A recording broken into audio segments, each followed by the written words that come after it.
there's this clip that's going around and people have been tagging me nonstop in this clip. And it's the clip of us. This might be 7 years ago. I think it's older. It might be, okay, even older than that. We're in the old studio. At that was like iHeart studio. Before iHeart moved. And we were debating who was bigger, Breakfast Club or Rogan. It's more context to that, and I just thought about it. Yeah. We were literally just talking about YouTube at the time. Yes. That's all we were talking about. The YouTube. We weren't talking about nothing else. So to let you know how long ago this is, Rogan is still on YouTube at the time. Rogan was still on YouTube. This is before the Spotify move. This is years. And we had this discussion, and it actually wasn't that crazy a discussion. Like, you were saying, oh no, Breakfast Club is bigger. And I was like, Rogan is bigger. But this wasn't a time where it was just ubiquitous, unanimous, right? Like, everybody knows what Joe Rogan is. And I think even your argument now, which is like, 8 years ago, people are still listening to radio every single morning when they get in their car. They're still ready. The country, but listen, it's syndicated in every single state. So even back then, I was debating just YouTube. Yeah, and I think at the time, either Rogan had more subscribers than us, but we were getting more views, or vice versa. I don't remember. It was one of the two. The point that I'm trying to make is people were in bad faith, and like journalists who call out other journalists who like to go, the mainstream media doesn't care about truth. They don't care. They all have an agenda. Are tweeting it out, either not looking up that it's 8 years ago, not looking for the context of the conversation, or knowing that and ignoring it so that they can get some clout or clicks, right? And it just goes to show you that the bad faith that exists out there with information. Why now though? Because I even saw Megyn Kelly this morning. Salute to Megyn Kelly. I saw Megyn Kelly talking about yeah. we just hey, let's start a podcast. It'd be fun to do it. Yeah. Now you made it a business. You know what I'm saying? And now you got to. Oh, if it wasn't successful, please believe no one would give a fuck. Nobody would give a fuck. And they'd be saying this, fuck. Yo, this is the best podcast. This is the most underground. This is the one that should be blowing up. Why aren't people looking at this one? I still think we underground, bro. Well, I think that we've done a good job of being. We're more underground. We're the underground kings of this podcast. No, shit, we're more underground for like where we are in entertainment. Does that make sense?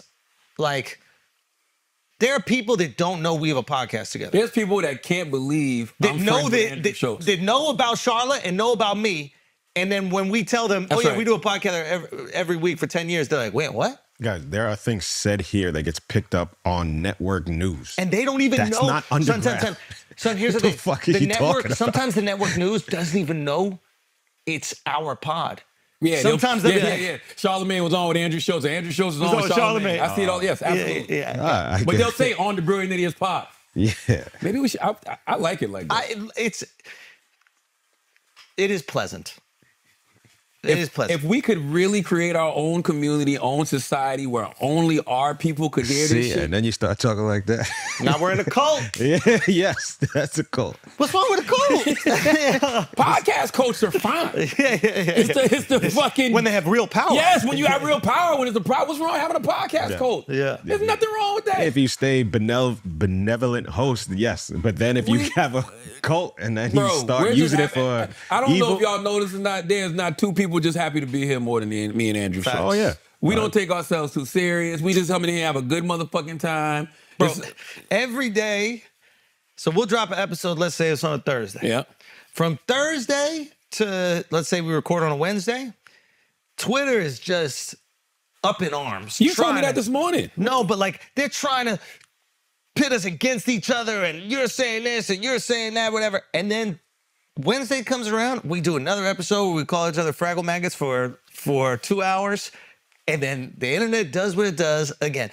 To me, I think we represent the best of America. Well, this is the thing. I really feel that way. This is why, like, now I understand PR agencies. I didn't get it before that, like, I would see like magazines and that kind of stuff like that, and I'd be like, how does this work? Like, how can they be so wrong?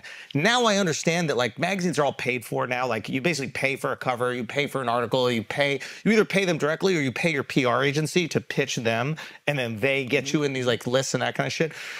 But like, so now I get it, because if there was like any shred of authenticity in media nowadays, there'd be an article written about what's happening right now. Like, you interview Kamala I interview Trump. We come in here for 10 years. We're boys. We make fun of each other relentlessly. Sometimes we disagree on politics. Sometimes we agree on politics. But like, we are proof that people cross the aisle. We're proof that people hang out. We're proof that sometimes you're more conservative on something than me. Sometimes I'm more liberal than you. It goes back and forth. Well, this is like real America happening every week right here in this room. And every article online is about some absolute nonsense bullshit that no one even fucking cares They about. don't listen to old episodes. Go back to old episodes when I was saying Americans had too much freedom and Schulz was telling me I was out of my fucking mind. You were out your fucking mind. Yes, you was out your fucking mind. You know what I'm saying? I was like, America has too much fucking freedom. Isn't that a story? Like, I'm trying to think, if I was a journalist, I would look at this, I'd be like, wait a minute, you're telling me these two guys do a pod every We week? represent the best of America. Yes. Because the election's next week. Guess who's gonna still be in here doing a podcast? Us. Regardless of who supports who's for who, it don't even fucking matter. We can come in here, have discussions about it, debate about it. It is what it is. And at the end of the day, we've been through what? 1, 2, 3 presidents? Wow. We've been doing this for 2 years. This will be our third election. No, we're doing this for 11 years. 11 years. Yeah. So this is our third election. I don't give a Brandon is still gonna be here. Long after this shit is fucking. But it's just so funny to see people out there so enraged. And with very poor faith, I would say.